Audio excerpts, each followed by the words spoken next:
Well, some of you have asked me to talk about the Notre Dame fire, and is there any kind of implications for it? Well, those of you who saw my Facebook post that I was the one who discovered that it was a temple built to the Roman god Vulcan, the god, it just so happens, of fire. Now, before I go further into this, you really need to get a background into things to understand why we've come where we are in order to analyse things like what happened at the Notre Dame fire in a magical or in an alchemical sense. I highly recommend this book called Religion and the Decline of Magic by Keith Thomas.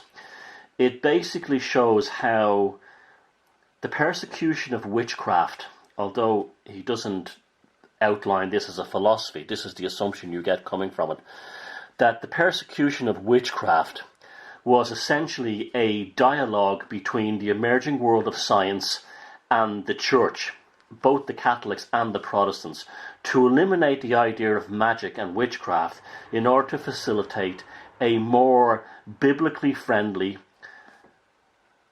new form of science, which led eventually towards things like the Enlightenment.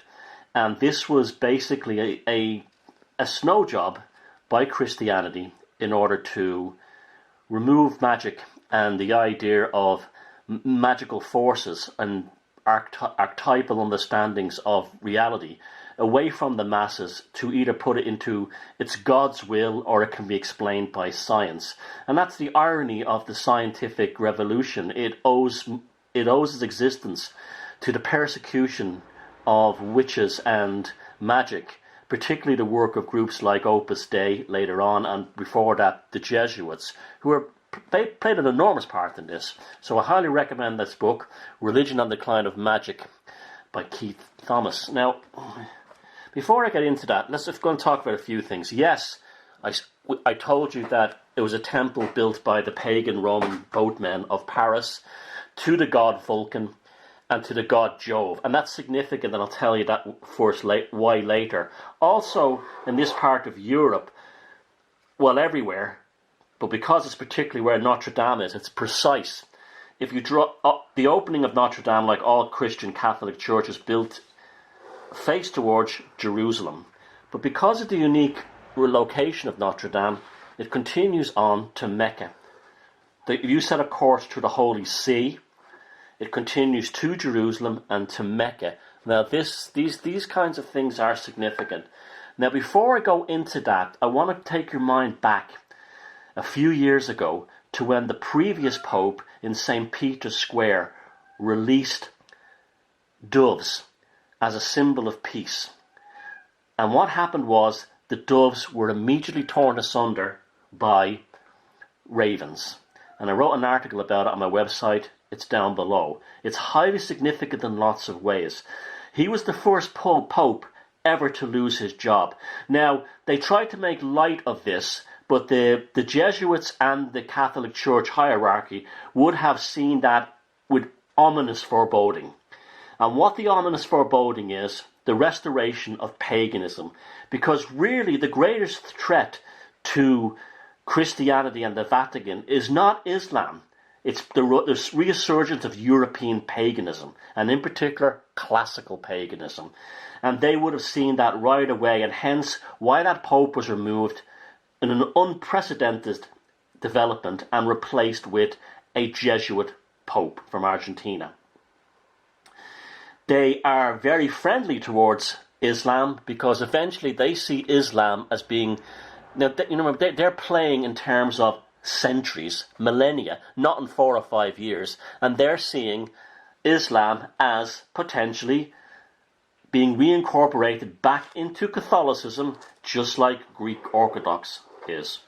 They see things in cycles, and they measure according to cycles on charts. That's what they do. This is how they function. Now, let's talk about this in the alchemical sense. Well, it's very interesting that the temple, how they know it was a temple, a pagan temple, devoted to to Vulcan and Jove is because the altar stones, which you can see on the screen now, were found there in the 1700s when they were reconditioning the floor of the cathedral at Notre Dame.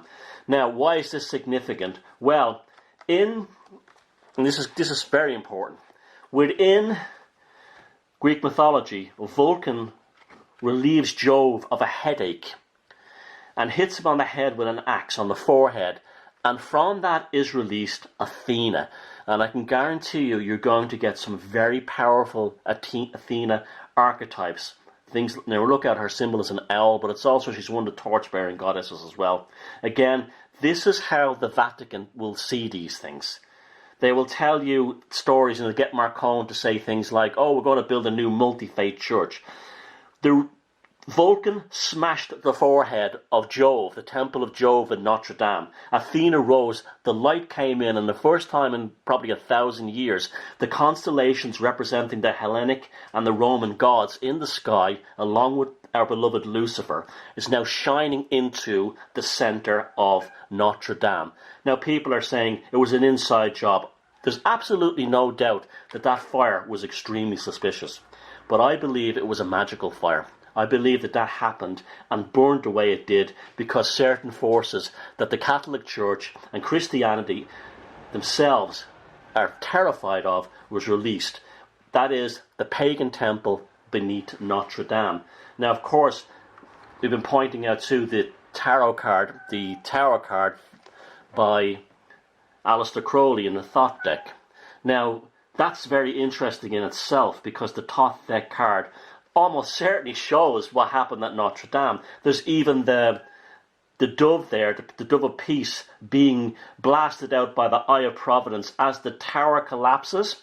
The tower, remember, they place so much significance on the collapse of the tower at Notre Dame. And here we have the fire god burning up from the bottom. But I would like to add one more thing into this mix, that in terms of the tarot, and that's the Thoth deck's Ace of Wands, which represents a cleansing fire of a natural or a magical rather than a man-made or materialistic intervention.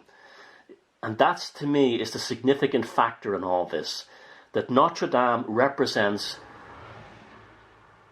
an ominous prophecy for Christianity and Catholicism. The old gods are returning. The old gods are coming back. And this is not only terrifying to Christianity, it's also terrifying to the control structure, which has backed the horse of Islam. And again, the reason why they're flooding Europe with Muslims is the Catholic Church, the Vatican, believes that they're going to replace Islam eventually with Catholicism. But Vulcan cracked open the head of Jove and Athena was released. Pay attention to places like Athens. Pay attention to Hellenic archetypes. And do not be fooled that the Catholic Church are in control here. They're running scared.